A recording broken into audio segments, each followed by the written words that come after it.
an ADOS dude, there was an ADOS dude named Bill something, Bill the Icon. Right. Bringing up all the dirty laundry. With that, and I had just found out that I was cleared. I had just took a polygraph and I was cleared. So I was on probation for about 4 years. And out of the 4 years I was on probation never came in the house. But for some reason, they reset my probation after I took the polygraph. After knowing that I didn't do the sex crime, they reset it like I just came home after 4 years. So now, they put me back on the high. I was on the low. I was getting ready to get off of probation. I was good. But that Friday, she called and was like, hey, I need to come to the house. And I need to see where you at. I need to see what the room looked like. I said, look, you ain't been in my house in 4 years. Nobody's been in my house out of like 6 probation officers. So we're just, keeping track of what Beale said he was going through. Said he had some outside interference into his relationship from his girlfriend's parents, mom in particular. And we know how that can be, That is something that every couple goes through on one level or another, with parents interfering in your relationships, either for the good or for the bad. Sometimes they mean well, and they can't help but to meddle. But apparently Mr. Beale saw it as something that definitely caused some tension in their relationship. And I'm going to say again, the finances, he's not working. She was about to start a job. She was forming her business. So income and finances probably were at a minimum, and being locked in the house for 15 to 16 months during the pandemic also creates another layer of tension. And then his probation, which he states he was on probation for 4 years, at the end of which time he took a lie detector, which he says cleared him. But then his probation was reset as if he had just came home from prison, and he was also registered as a sex offender. So, yeah,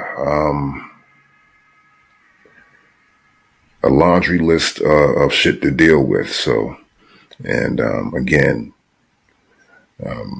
not everybody's equipped with the tools to deal with these compounding issues.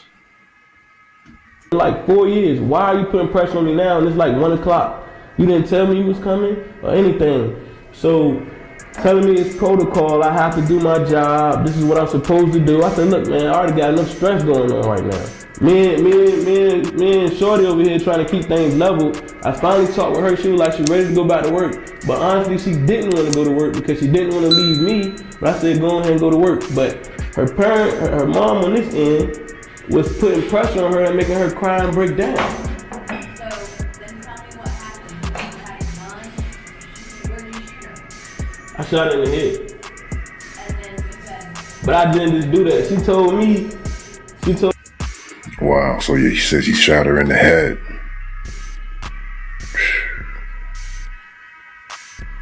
I pulled the dog inside of the room. And I had been snapped already. I was saying red. So when I put the dog in the room, I was about to set the dog on fire. And she told me, she said, no, don't do nothing to the dog. You can take me and do whatever you want to do to me instead and let him live. So this guy had, apparently he definitely snapped. Grabbed the dog, was going to set a dog on fire. He said he was seeing red. And it just looks, I'm no clinical psychologist or psychiatrist, but, I know somebody that went crazy when I see it. And he's basically telling you. I did that. I did exactly that because she started making a lot of noise. I did exactly that. Accurate self-diagnosis. I mean, when you snap, you don't think about remorse. You just snap. So, I mean, do you have remorse if you ever tell? And he's definitely setting it up for trial. If that's his play, he's definitely setting it up well to plead insanity, temporary insanity of some sort. We'll see how that plays out. Do you have remorse if you ever looked somebody in the face and told a bold lie, or you had a question but you knew the answer but you just want to see what somebody gonna tell you? Do you have remorse when you feel, when you look in the mirror and you know this is not the right way to go out, but you still go out like that? Like how many times in your life do you feel like you have remorse? I mean, how many times have we shot somebody in the head for no reason after threatening to set a dog on fire? So yeah, these equivalencies, just missing the mark, just a little.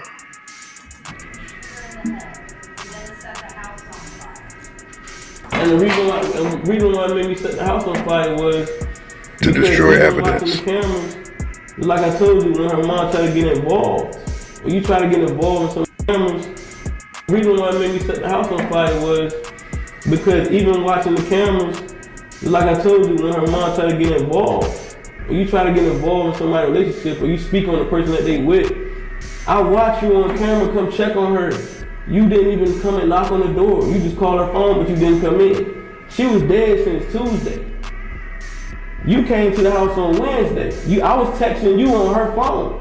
You knew something was right, but you still had a kid and you still didn't come in and check on her. Mom knew something was wrong. Mom knew you was not in your right mind. More than likely, Mom felt like something was going on. Mom was checking on her daughter. It's one thing parents can and will do is meddle in your affairs, even when you're grown. But that parental instinct, that maternal instinct, that's something that is never going to go away. And apparently it seems like Mom knew something wasn't right. She pulled up to the house, but she didn't go in. And this guy's watching on the cameras. The daughter is already dead for at least one day. And he's texting Mom from her daughter's phone.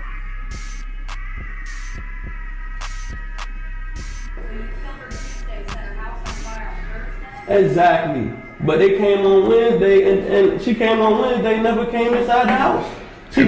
It was too late, bruh. Parked in front of the house.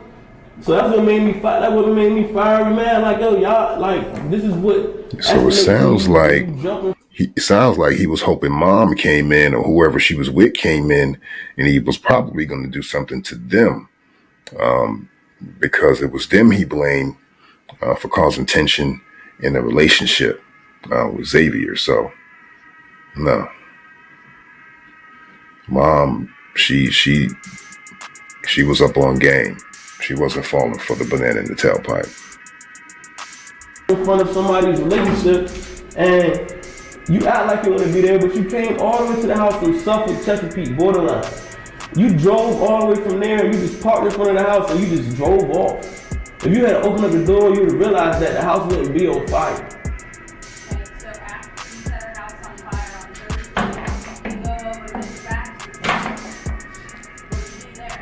He was already dead. When did you kill Mr. Baxter? He was dead on Wednesday. You killed Mr. Baxter on Wednesday? Yeah, he was dead on Wednesday.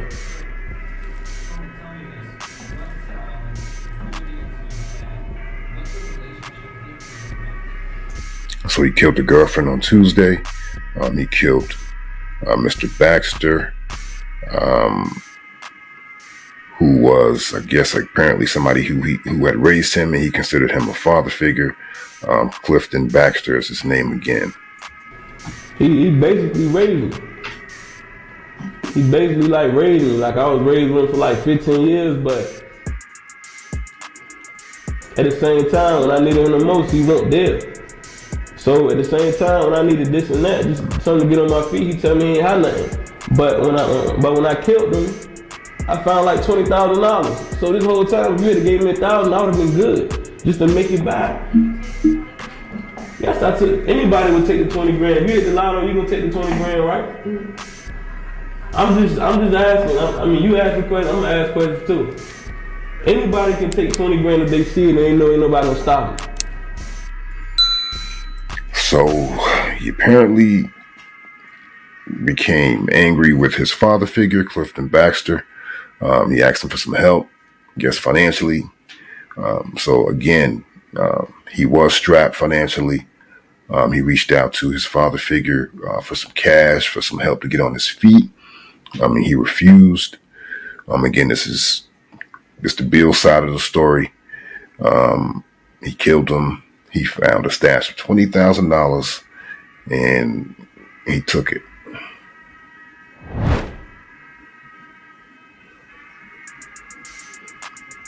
And he probably knew that the old man had a stash of cash and was holding out. And he probably just decided to kill him and take it. He was already on the run. He needed that money to escape.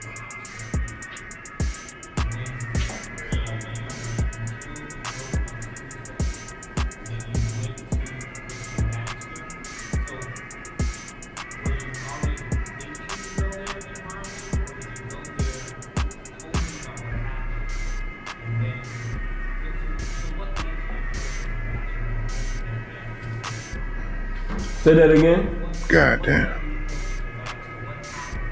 It was just so much hate I had for him because when I was growing up, he was there, but then he just stepped out of my life.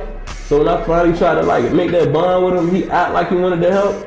He was there, but then he wasn't there like I needed him. And even though I tell you in distress what I need, you tell me you don't have it, and I end up killing you, and now I find out you had everything I needed. I didn't need 20 grand. I probably needed like 1,000 just to get myself situated. But when I kill you, when I find you got 20 grand, you've been lying to me this whole time. Like, don't nobody like to be lied to, so yes, I snapped. Yes, I snapped. And when I brought my cousin there with me, and I did it, it was like, okay. It was like, okay, like I've been ready. Like, you had everything I needed. So yeah, story kind of is not matching up. He's saying that he snapped out of anger. Was it that he snapped out of anger that he knew he was holding out, or that he was withholding assistance? So it's a little blurry there. I'll give him the benefit of the doubt. Now I take that back. Yeah. Yeah. Yeah.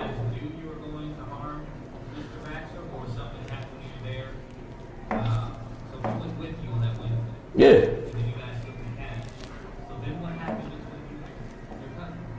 So at the same time, he had seen both bodies. My cousin had seen both bodies, but he laughed at him. He made it seem like it was a joke. To me, it was something like, okay, I didn't want to do it, but I did it because I was snapping. So in the midst of everything, I was going to take care of some things with him for some people that wanted to kill him. So I already done snapped. So I'm like, I'm ready to put in some work. I'm ready to go take care of some people that trying to take care of you before I get killed. So in the midst of doing that, he's snapping on everybody that's around us. I'm in here trying to help save you, because I already done snapped. My life gone. You laughing and joking and talking stuff and like yelling and everything and you out of control, drinking, whatever. So I tell you to calm down, because I already killed 2 people. So I'm already seeing red. You still talking to me, harassing me, whatever it is. I said, let me find people who wanted to kill you. For some reason, you can't find them, but they can find you. So if they find you and I'm with you, they gonna kill me too, right? So I said, eventually, you gonna have to shut up talking like that. You talking crazy. So if nothing went down, he started making a scene. I told him to calm down, and still started talking reckless at the mouth. I told him to calm down. Then he tried to put his hands on he tried to charge and put his hands on his girlfriend. So at the same time, I was like, look, I had to break that up. I'm like, I'm over here to kill somebody for you that want to kill you. But you in here trying to fight your girlfriend, and you worry about stuff that don't even matter to me. I just killed 2 people. And it should have been on Thursday. At where he was staying at. Yeah. I got fed up with him because he kept talking like you not about this, you not gonna do nothing. Like, bro, I just killed 2 people. You don't think I'm ready to shoot again? So he just kept going off and started getting loud and raging. So I went right in the kitchen and shot him right in the head. He didn't drop. He just kept moving in circles. Then I shot him in the back to make sure he hit the ground.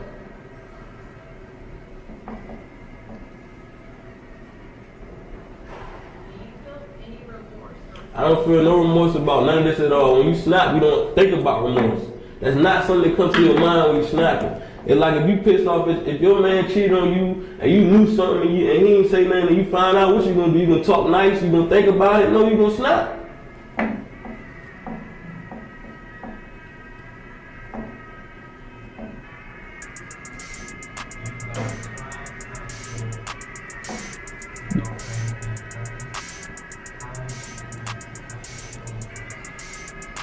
Well, when I came in with my cousin, you know, he trying to greet me coming in. It's late at night. I walk in, he like, hey. He like, hey, what's up? And then he seen my cousin all black. He like, oh, what the world going? And then as soon as he finished his sentence, I had to shot him in the head. He was gone. He was still sleeping right, you know what I mean, where he was laying at.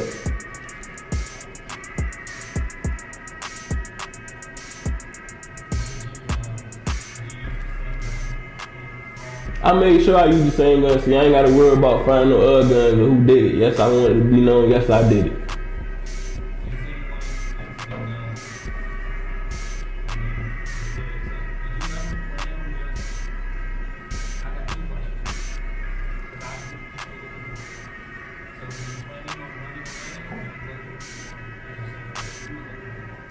I was definitely looking for more people, but I was choosing my people wisely. I wasn't choosing these regular people. Like when the U.S. Marshals came to get me, it was like 40 of them out there. They had an army truck out there.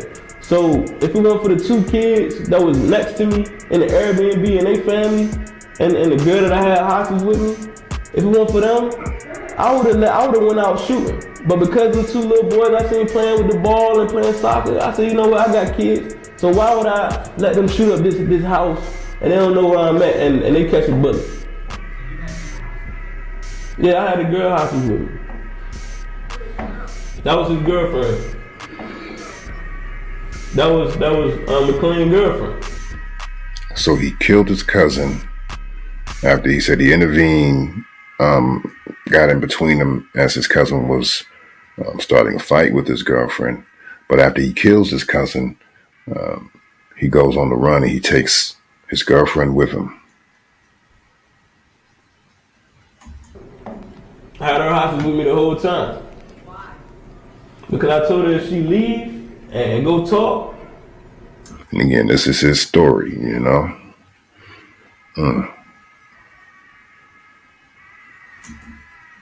I was gonna kill her.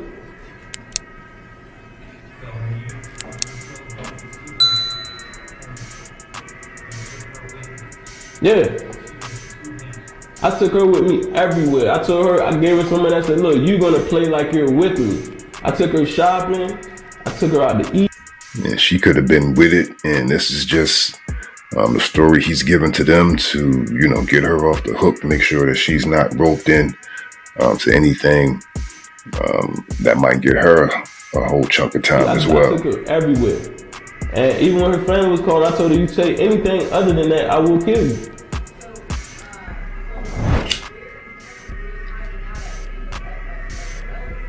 I wasn't hiding out nowhere in Hampton. I was in the Airbnb chilling. I had the upstairs, downstairs, kitchen, flat screen TVs. I had weed. I was good. I wasn't stressing about nothing.